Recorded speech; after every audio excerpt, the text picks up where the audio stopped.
Welcome to this week's installment of Confessions of a Fitness Professional. I'm your Fit Pro, Andra Anderson, celebrating 15 years in the fitness profession and having a fantastically group fit summer.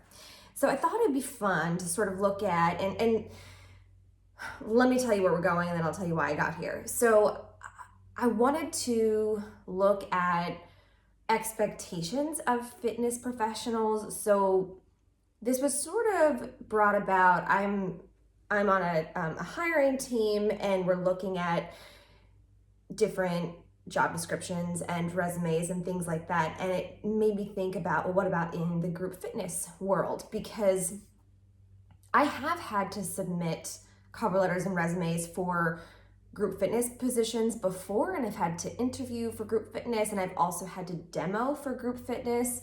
So I'm curious what other fitness professionals have experienced in the hiring process, and also curious what people are looking for. So I did a little digging and looked at some job descriptions for a variety of locations that are hiring part-time group fitness professional. So this is not a look at like the full-time thing. This is not looking at being an entrepreneur for yourself. This is looking at places that will hire group fitness instructors and the expectations they have for those group fitness pros. So before this, I sort of had my hypothesis of the demands are going to far outweigh what those facilities are willing to pay for and willing to deal with. And just looking at my own professional journey, the last 15 years, I have worked for a number of facilities, small, big, public, private. I have contracted, I have been on payroll, I've had to audition, I've had to demo, I've had to interview, I've had to submit references and different things. So it's just kind of funny. I just want to see the job outlook. And my other profession, I help students figure out what they would like to do with their lives. So this sort of topic is just really interesting to me, and hopefully it'll be interesting for you to kind of hear about the things that I found. And honestly, if you are a group fitness professional or looking to become a group fitness professional, I want to hear from you. I want to know, what are you seeing? What are you finding? What are you being asked? What are you being offered? Those kinds of things. In my area, so I live in a rural area, and there are a few larger facilities, but there's one big chain, but we don't have a lot of what the metro area has, like the EOS and 24-hour fitness and big gyms like that. We don't really have access to those. I mean, I do. I could drive 30-40 minutes and work at one, and I've considered that as a possibility just down the road if certain things that I'm doing currently no longer serve me, or I just want to build my skills in other ways. But for the most part, we have like the YMCA is kind of the biggest gym, and then there's a bunch of smaller kind of private gyms and other facilities. So not a huge offering, not a huge amount of opportunities. You see a lot of group fitness professionals in this area be entrepreneurs and go solo and just work for themselves. And I found a lot more value working for myself than working for a big company in terms of compensation. In terms of community, I mean, it's so fun to like lock into an existing community and sort of to build it up from there. But I wanted to look just at the expectations, qualifications, and compensation. So this is not an exhaustive review. It's sort of just a curious what other facilities are looking at. So let's dive in, shall we? This week's confession is expectations of group fitness instructors are ridiculous. Okay, let me demonstrate. So one thing, I work for a college in a small town, and when I say work for, it's very loose. I've started my fitness career there. I've developed a relationship there. I've had maybe 5 or 6 different supervisors. Some that are very contract heavy, some that are like, oh, you taught a class? Great. Very varied, very varied. But I wanted to look at some other colleges and universities and see what they're putting out there, because some of the bigger colleges and universities will hire college students, they'll train them, they'll pay for them to get trained, and they'll compensate them very low. But they have high expectations. Let me just give you this. Okay, this is from Clemson. So I wanted to go to Clemson because I have a fitness mentor who is very big. She owns a fitness company, and I've taken trainings from her, and she's just amazing, and she got her start at Clemson. So I wanted to look there first. At Clemson, so this is a southern, pretty big university known for, it's a pretty elite place. Group fitness instructors are responsible for the planning and execution of safe, fun, and effective fitness classes ranging in length from 30 minutes to 1 hour. Classes are intended to reach a diverse audience and cater to all participants in hopes of bringing them closer to their fitness and wellness goals. So that was kind of the big introductory paragraph. This is what we're looking for. Then they went on to list like expectations of what they should have. They should be patient, communicative, flexible, motivating, extroverted, creative, empowering, have industry knowledge, and be physically fit. Kind of open-ended. Their range is $12 to $20 per hour. So I'm curious, if you're teaching a half-hour class, if that means you would make $6 to $10 for that. We could pull apart all the little nuances of that introduction, but the things that stick out to me are there are these incredible expectations, and they're paying less than minimum wage for this person. So not only does this person have to provide a safe, fun, and effective environment, which means that they have to have experience in order to do that, right? They have to have a certification. They have to have been part of community groups or been an athlete before. There are expectations of what they look like. There are expectations of their personality traits, and they have the expectation to reach a diverse audience and cater to all participant needs. That's just one. Okay, let's find another. This is Kent State, which is in Ohio, and they have, okay. Group fitness instructors are responsible for leading safe, effective, and fun group fitness classes in an inclusive environment. I feel like they're all talking to each other because that's basically what Clemson said. We know that happens. I mean, I'm in the hiring world, and I definitely borrowed from other people's, right? Feel like, ooh, that sounds good. Let's use that. Summary of responsibilities. Group fitness instructors design and teach specific types of fitness classes based on their training and experience. So they have to have training and experience, check. Most classes are offered based on a weekly schedule, but there may be opportunities to teach customized classes for various student, campus, or community organizations on and off campus. That's fun. Instructors are expected to stay up to date and knowledgeable pertaining to group fitness topics and educational and safety standards. Okay, so there's this expectation that they are experienced, they have job training, they have certifications, they are able to lead a safe and effective class for lots of people on and off campus, so that does mean some travel will be involved. They pay $12 per hour. And what is the federal minimum wage? Okay, it is, well, what is federal? This is all by state. Oh, it's still $7.25? Really? So I am in the state of Maryland, and the minimum is $15 per hour. So that kind of struck me. I'm curious what Ohio minimum wage is. They're still at $7.25. Okay, so it is a little higher than minimum wage. We'll give them that, but still, $10 to have a certification, be trained, be experienced, be willing to travel. It doesn't say anything about providing travel expenses. It doesn't say anything about a change in the job description or a change in pay rate if you do go off campus. So there's nothing about that.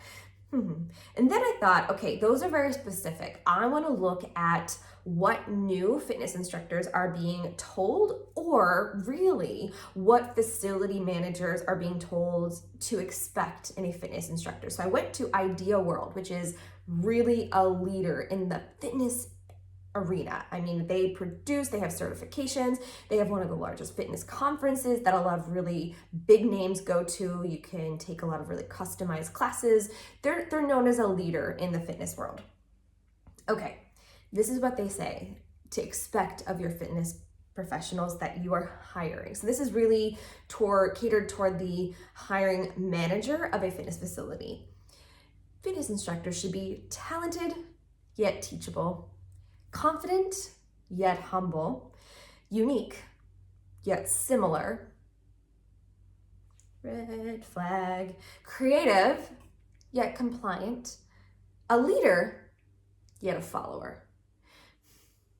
What are they describing? Who is this? I mean, I get it. You know, I have worked in some facilities where there are instructors with gigantic egos that sometimes are warranted, but ultimately, when you're trying to build an inclusive community, like, you got to check your ego at the door. You do need to be confident, 100%, but confident yet humble.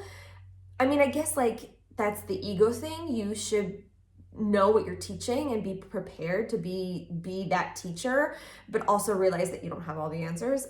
Okay, I kind of get that one. Unique yet similar.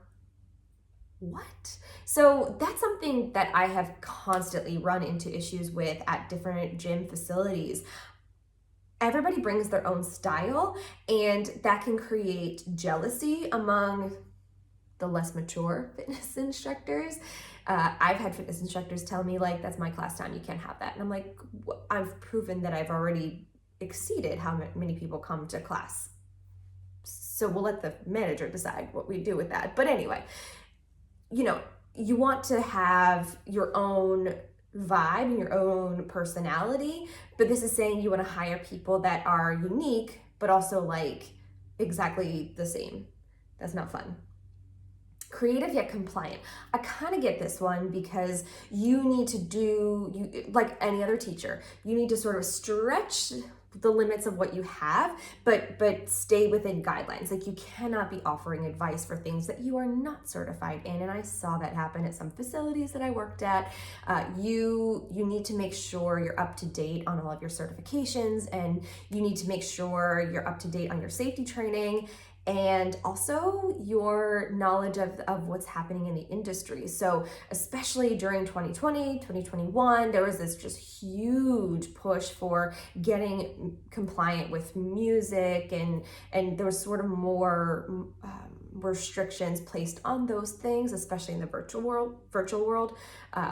But I get that piece, but they're basically saying, like, you need to hire the same person. I don't know, it's just wild coming from this really respected entity in the fitness world. I just don't even. So I thought, okay, let me look at another one. This is called FitTour. These are things that are required of fitness instructors according to FitTour. You need to be punctual, yes. Introduce yourself. Oof, that's one. When you get really comfortable in a facility, I know I do this too, sometimes just jump right into music. It is good, even if it's like a bunch of your regulars, to have a little thing where you say, you know, hey, I'm Andra. Maybe you don't need to introduce yourself if like everybody actually knows your name, but sometimes people need that refresher. And then some basic things, like, just remember, anytime we jump, you are not required to jump. Anytime we do a burpee, you can turn it into a squat, and I will demonstrate that as we go along. At any time, if you feel the need to grab water, please do. At any time, if you need to use the restroom, it's right down the hall. Just those little reminders are really good to help people feel connected and safe prior to the class starting, versus just sort of like, press play, let's go. I'm definitely guilty of doing that sometimes, where I'm like, I know everybody, let's go, let's do this, it's a party. Just read the room. It's a vibe thing. Read the room if you need to do it.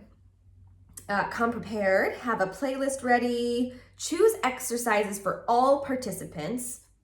That's really hard. if there's somebody to class that you've never met before, and if you don't have a sign up where you can, like, how can you prepare if you don't know who's coming to your class? The one thing is just to sort of have this like arsenal in your head of, okay, here are the modifications for this kind of move. Here's the progression, here's the regression. So I know with a squat, I could do X, Y, and Z. With a lunge, I could do X, Y, and Z. You don't know everybody's medical history before starting, and absolutely that is not for you to know. If you are not a medical provider, you cannot give advice, but to notice participants if they're struggling or if they're kind of looking at you with, oh my gosh, eyes, that kind of thing. So I kind of get that. Have playlists ready. Yes. Choose exercise. Oh wait, choose exercise for all participants. I just said that. If you as the fitness professional cannot perform the exercise, do not do it. I've taught things that I know how they work mechanically, but I don't do them regularly. Like, especially in yoga, if people are like, I really want to get into this pose, and you're like, I want to give them what they want, I can coach them through it, but it's not something that I practice regularly. I get that, but that's sort of limiting. Also, teachers teach, like, we understand the mechanics of something. Anyway, cue modification for all levels. This is getting exhausting. Monitor all participants. This is not your workout. Don't advise in areas you don't have credentials. Love that one. Do not promote your outside businesses in this class, and keep social media content appropriate. Okay, now we're getting into like the Big Brother Stepford Wives thing. So a lot of these make sense. I get why they're saying what they're saying. You know, you want to make sure people feel comfortable in your class. You want to be prepared and ready. But then there's a disconnect, I think, with the actual facility. So the facility can promote this stuff because they're like, well, Ideal World says it, FitTour says it. This is stuff that is coming from these trusted fitness providers. So I'm going to throw them into our job description. But if as the facility you are not providing your end of it, it's really hard for a group fitness instructor to flourish. And I think that's why you see a lot of turnover in fitness instructors, a lot of burnout in fitness instructors, because they're trying to teach like 10 classes a week to make $100, and they're not getting what they need from the facility. So usually there's no sign up at a bigger facility. People can just sort of drop in because it's part of their membership. Over time, you start to know people, and you build a community, and you understand their fears, their ideas of their limitations, how to motivate them. But initially, you know nothing about them. They're going to come to you for advice because they trust you.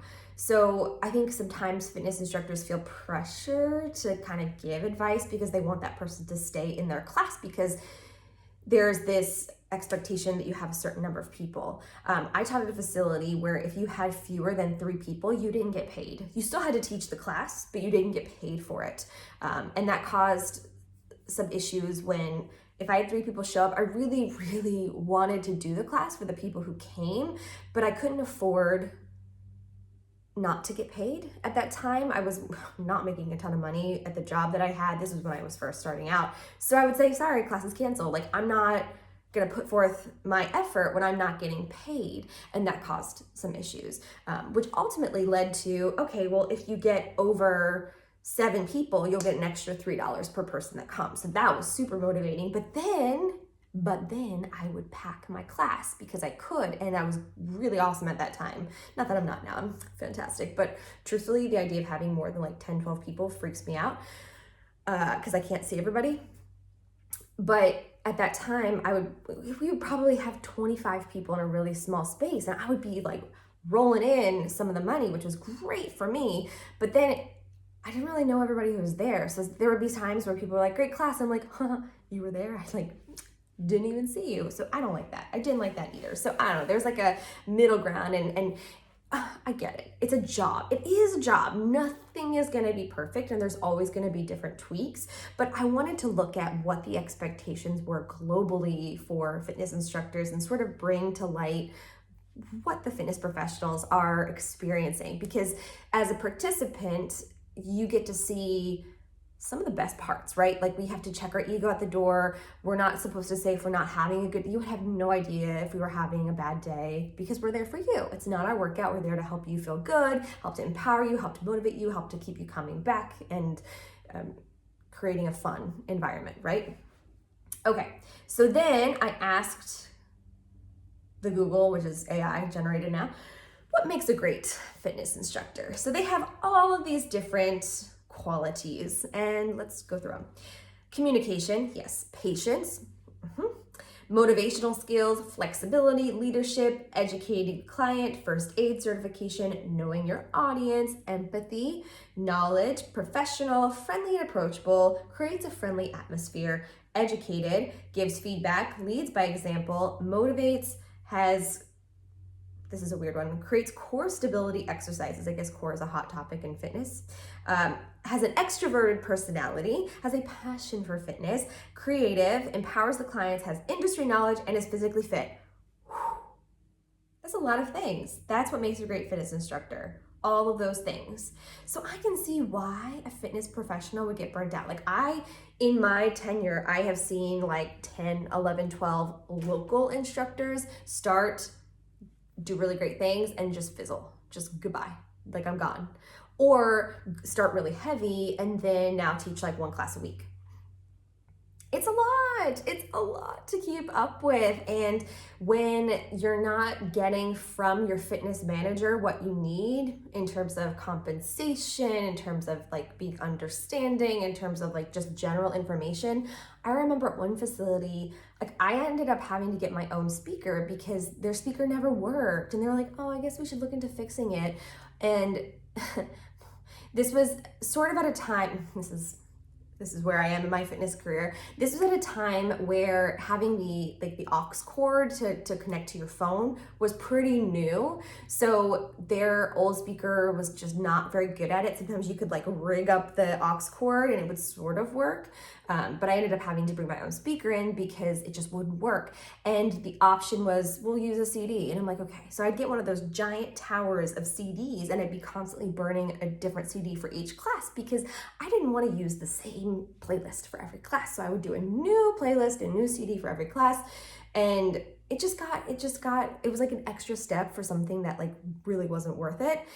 I was paying more money to like buy music, download, buy CDs, spending a lot of time downloading them versus just being able to like hook in my phone and use my phone. That was crazy. And they were like, oh yeah, I guess we should look at it. And I'm like, can you just fix it? Can you just get a new speaker? Here are some recommendations.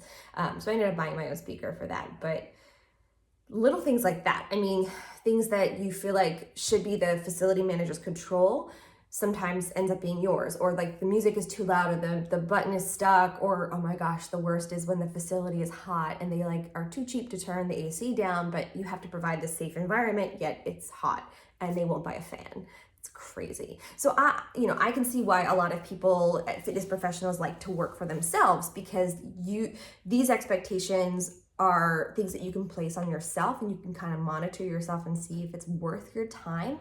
It's a little harder to do with a gym facility, but the pros are, you don't have to maintain the space. I am not a huge fan of cleaning bathrooms. I worked for a gym where that was part of it. If you were a fitness professional, there was a rotating schedule of cleaning the bathrooms. And I get it. It kind of keeps you humble and it keeps you like part of the community, but come on. I just want to leave. I don't want to like mop up and clean the bathroom. That's just not for me. So, you kind of have to weigh the pros and cons. So maybe you don't get paid as much and there are greater expectations, but maybe that fills you and that's something that you want. Or maybe you're like, forget it. Forget the man, like I want to create my own pathway. I want to have my own facility. Cleaning bathrooms does not freak me out, or I can hire somebody, whatever it is.